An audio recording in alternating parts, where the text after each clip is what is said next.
Ring રોડની Tamil Nadu mercantile બેંકમાં manager અને વેલ્યુઅરની મેળાપીણામાં અસ્તિત્વમાં ન હોય તેવી ઊભી કરેલ બોગસ પેઢીના નામે મશીનરી ખરીદવાના બહાને ₹16.38 કરોડની લોન લઈને બેંક સાથે છેતરપિંડી કરવાના કૌભાંડમાં સુરત શહેર ઇકોસેલ આ ગુનાના મુખ્ય સૂત્રધાર અશોક કાનપરિયાને ઝડપી પાડ્યો હતો।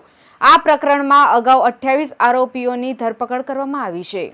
ઇકોસેલ દ્વારા મળતી માહિતી મુજબ રિંગ રોડ પર આવેલ તમિલનાડુ મર્કન્ટાઇલ બેંકના મેનેજર અને વેલ્યુઅરની મેળાપીપળામાં જીતેન્દ્ર કાકડિયા સહિતના આરોપીઓએ કાગળ પર ઊભી કરેલ બોગસ પેઢીના નામે ₹1938 કરોડની લોન લીધા બાદ તેના રૂપિયા બેંકમાં ભરપાઈ નહીં કરી બેંક સાથે છેતરપિંડી કરતા સુરત શહેર ક્રાઇમ બ્રાન્ચમાં ફરિયાદ નોંધાઈ હતી।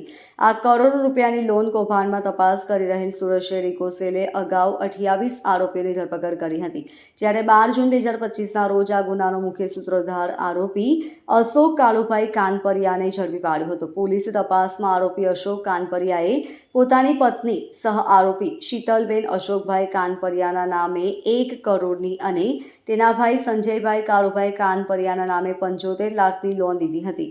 આ સહ આરોપીઓના ધંધાનું સ્થળ પણ અશોક કાનપરિયાએ દર્શાવેલ તે જ હતું અને ઊંડાણપૂર્વકની મિમિક્રી પણ તે જ હતી। આ કૌભાંડની ઇકોસેલ દ્વારા વધુ ઊંડાણપૂર્વકની તપાસ હાથ ધરાઈ રહી છે। Bureau report LK star news Surat.